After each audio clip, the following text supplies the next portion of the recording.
La bruja de los perros, leyenda de Costa Rica.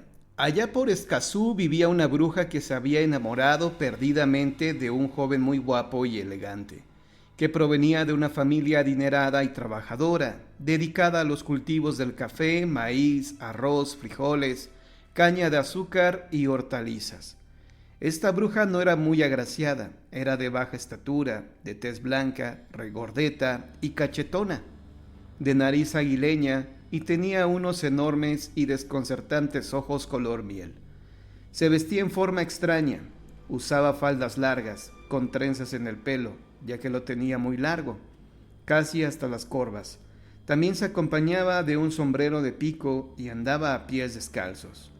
En el pueblo la conocían como Epifania, la mujer de los perros, ya que en su casa tenía como una veintena de ellos. Se dice que cuando pasaba por su hogar, éste despedía raros olores. Epifanía, valiéndose de artificios o hechicerías, logró conquistar al joven apuesto y se lo llevó a vivir con ella. Con el pasar de los años, aquel joven se transformó en una persona vieja, pero víctima de múltiples enfermedades. Él le solicitó a su mujer que por favor fuera donde el curita de iglesia a pedirle que cuando él falleciera le diera los santos oficios en el templo del lugar. Encaminándose la bruja Epifanía para hablar con el sacerdote, el cual le dijo que no podía hacerlo por el pecado arrastrado en su vida. La bruja Epifanía dijo: «Por las buenas o por las malas, usted tendría que recibir a mi amado». Pasaron unos pocos días y la salud del hechizado empeoró de tal suerte que acabó falleciendo, sin haber podido recibir los santos óleos. Entonces, Epifanía, con el corazón lleno de amargura y sufrimiento, con los ojos inundados de lágrimas, enyugó los bueyes y trajo la carreta. Se llevó al cuarto una caja de madera y depositó el cadáver de su amado. Lo montó a la carreta. Tomó el machete y su escoba.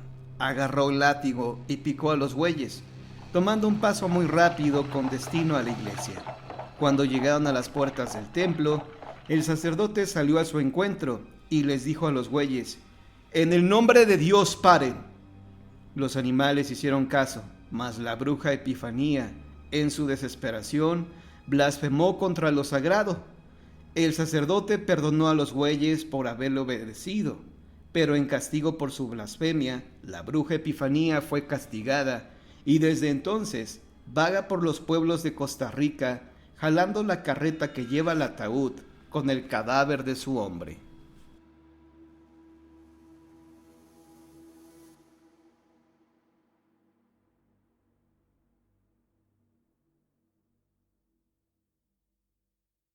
La bruja Sopilote, México.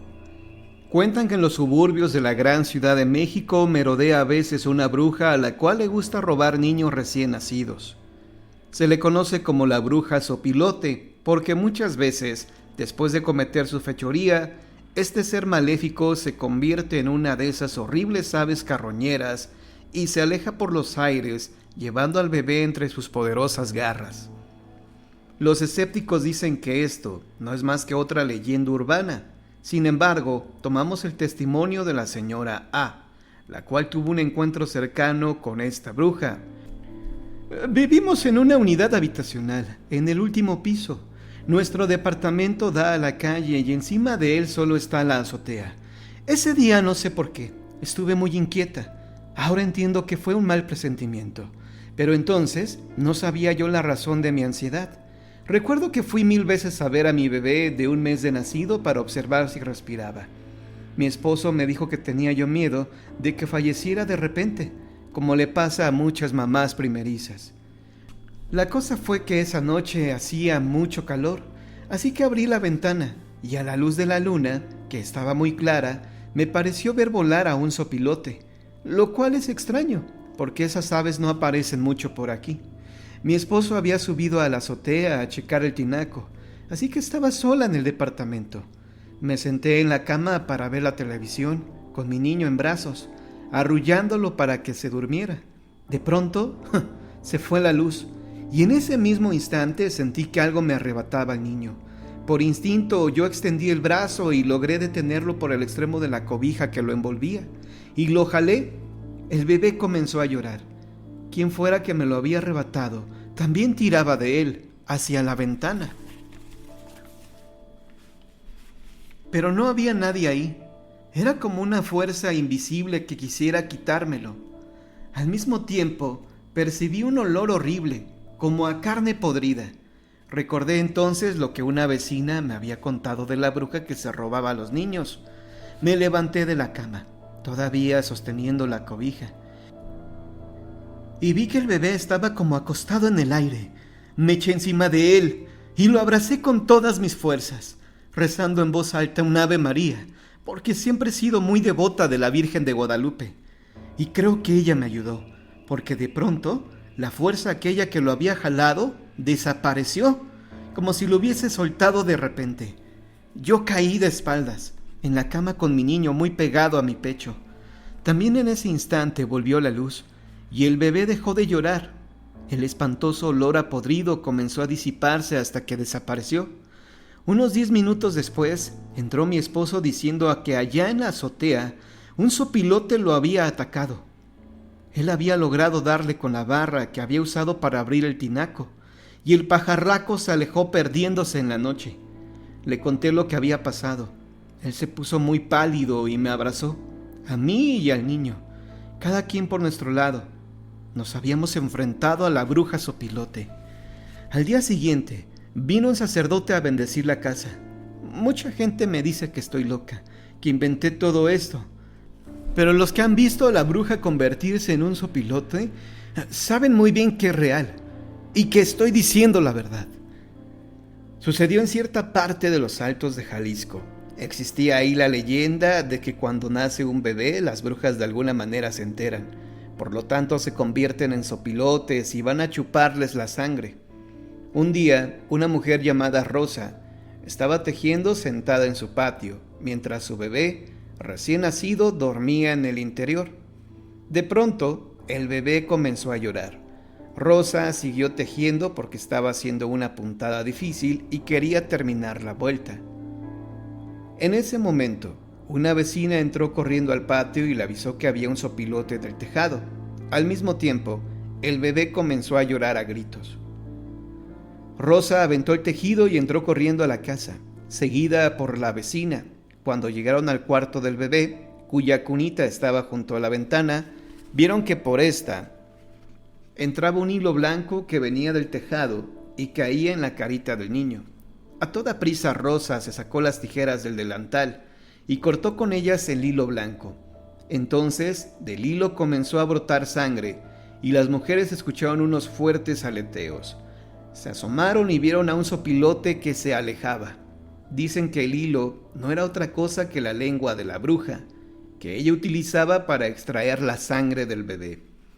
Esta leyenda existe en muchos otros lugares del país, aunque a veces la bruja no es sopilote, sino guajolote, como en nuestra siguiente historia. Cuentan que en el pueblo de San Juan, en el Estado de México, un hombre transitaba en su camión por una solitaria carretera. Había ido a Toluca muy temprano a entregar una carga de fruta. Era la hora del pardear cuando la tarde se convierte en noche y el hombre venía cansado. De pronto vio el reflejo de algo negro que se le atravesaba y sintió un golpe en la parte delantera del camión. Pensando que había arrollado a un gato, o peor, a un niño, descendió y vio que se trataba de un enorme guajolote negro, herido. El hombre lo levantó y lo echó a la caja del camión, con la secreta intención de cocinarlo al día siguiente. Siguió su trayecto y cuando ya era noche cerrada, comenzó a escuchar unos ruidos espantosos que provenían de la parte trasera del camión. ¿Cuál no sería su sorpresa al ver que en la caja no había ningún guajolote, sino una mujer anciana, muerta, con una mirada de odio en sus ojos vidriosos? Mala pasó el hombre para explicar a las autoridades la verdad de aquella historia.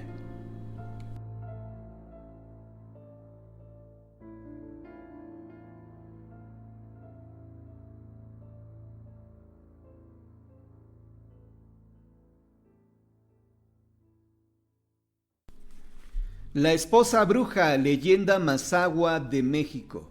En tiempos antiguos dicen que había una bella muchacha que era bruja, aunque ella trataba de mantenerlo en secreto. Un día conoció en el mercado a un joven, del cual se enamoró, y como cuando la mujer quiere todo, es posible.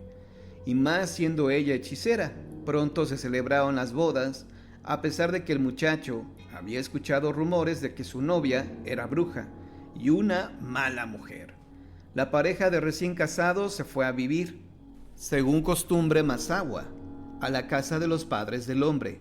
Aquí, sin embargo, comenzaron los problemas, puesto que a la muchacha no le gustaba la comida que ahí servían y le insistió a su esposo que la dejara ir a comer a casa de su mamá, que guisaba muy sabroso. Esto era contra las costumbres, pero fue tanta la insistencia de la mujer que al fin el marido le concedió permiso para que fuese 3 días a su casa. Ordenó que uno de los sirvientes fuera con ella y le dijo a éste que anotara qué comida le gustaba a su esposa y que se lo viniera a decir, así como todo lo que hacía ella en ese tiempo. Cuando llegaron a la casa de la madre de la bruja, ésta entró feliz, reclamando con sonrisas que se moría de hambre. «Hay comida en una olla que está en la cocina. Tráela a la mesa para que comas. A tu criado le daré pollo, porque no le va a gustar lo que tú comerás». Por más que se esforzó, el sirviente no pudo saber que había comido su ama, puesto que a él lo mandaron a la cocina para que almorzara. Sin embargo, las palabras de la madre de la muchacha lo dejaron muy intrigado. Al caer la noche, la señora se aproximó al sirviente y le pidió que la siguiera para indicarle dónde dormiría. Le dio un jergón y le dijo que se acostara junto a la puerta de la casa. No podía dormir, estaba nervioso. Como a las 2 de la madrugada, madre e hija entraron a la cocina de puntillas y cerraron la puerta con llave. El sirviente se asomó por una rendija y fue testigo de un horripilante espectáculo. Las mujeres se sacaron los ojos, se quitaron las rodillas y se pusieron unas alas de petate. Enterraron los ojos bajo las piedras del fogón y cada una se llevó un jarro. Después se echaron a volar por la ventana y se perdieron en la oscuridad. Helado de espanto, el pobre sirviente pensó bien lo que debía hacer. Forzando la puerta de la cocina, entró en ella con la intención de encontrar los ojos de las brujas y quemarlos, aunque después recapacitó. ¿Qué diría su patrón al ver a su esposa sin ojos? Sin poder resolver esta cuestión, oyó a lo lejos un aleteo. Eran las brujas que regresaban. Rápidamente el criado encontró un par de ojos y los quemó, sin saber de cuál de las dos eran. Después salió de la cocina, cerró la puerta y se acostó en su jergón, haciéndose el dormido. Cuando las brujas regresaron, buscaron sus ojos, pero no podían encontrarlos. Por fin encontraron el único par que había quedado, que pertenecía a la mamá de la muchacha. Entonces se sentaron en uno de los banquitos para pensar qué hacer. «Te daré mis ojos», dijo la madre, pero sus ojos no quisieron irse con la muchacha, la cual estaba desesperada. «¿Qué voy a hacer cuando venga mi esposo y vea que no tengo ojos? ¿Qué le voy a decir?» «Te llevaré con un curandero para que ponga mis ojos en tu cara», propuso la madre. Mas la muchacha se negó. Al ver esto, la madre pensó por un momento y al fin dijo: «Entonces te quedarás así. Te voy a vendar bien la cabeza y le voy a decir a tu esposo que tienes un fuerte dolor». Pasaron los 3 días y el incauto esposo llegó a recoger a su mujer. Al encontrarla acostada, le preguntó qué le pasaba. «Estoy enferma desde hace 3 días con mucho dolor de cabeza», respondió ella con la voz débil. El esposo se acercó y quiso abrazarla, pero ella lo rechazó, aduciendo que no quería contagiarle su enfermedad. Pero él, enojado, ordenó: «Destápate la cara, quiero verte». La bruja no tuvo otro remedio que hacerlo. Al ver la espantosa cara sin ojos, el marido cayó en la cuenta que se había casado con un alma mala encerrada en un bello cuerpo, y sacando a la fuerza a su mujer de la cama, la presentó ante las autoridades diciendo: «Ya no quiero seguir viviendo con mi esposa, porque es una bruja y puede hacerle daño a la gente de mi pueblo. Deseo su muerte».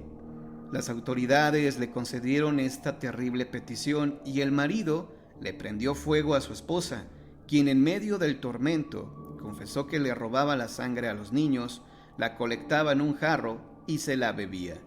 Y así fue como el muchacho sacó a la bruja de su vida y el pueblo respiró tranquilo.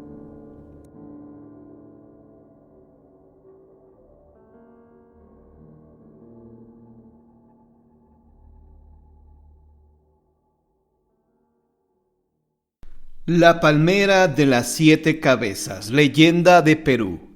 Este país sudamericano también tiene su tradición de brujas, en especial las de Ica, una ciudad capital del departamento del mismo nombre, situada a 406 metros sobre el nivel del mar, a orillas del río Ica, que riega una fértil llanura donde se cultiva vid, palmeras datileras y algodón en medio del desierto. Como Escazú en Costa Rica, Ica es una especie de ciudad de las brujas, que además se encuentra en toda la región. Cerca de Ica está Cachiché, un pueblo que según las tradiciones peruanas, albergó a un sinnúmero de hechiceras. Mujeres que de acuerdo con los iqueños poseían poderes sobrenaturales utilizados, según decían, para extirpar los males del cuerpo y preparar brebajes que garantizaban el amor de la pareja, entre otras brujerías. La bruja más famosa de Cachiché es sin lugar a dudas Julia Hernández Pecho, viuda de Díaz, una bruja que según cuentan falleció a los 106 años de edad, luego de una azarosa vida llena de sortilegios y hechizos, pero solo de los buenos, de los que curan, de los que reconcilian corazones. Ella no hacía daño. Ella no era malera. Julia tenía poderes proféticos. Existe en Cachiché una impresionante palmera de 7 cabezas, de largo tronco retorcido. Un día, la bruja observó a la palmera y vaticinó que cuando reverdeciera la 7ª cabeza, la ciudad de Ica estaría bajo el agua. Para evitarlo, la gente cortó esa cabeza y así la mantuvo. La profecía resultó horriblemente cierta, pues en 1998 lluvias torrenciales hicieron crecer el río Ica, que se salió de su cauce e invadió la ciudad aledaña, causando varios muertos y miles de damnificados. En Cachiché, la gente se había olvidado de cortar la cabeza de la 7ª palmera.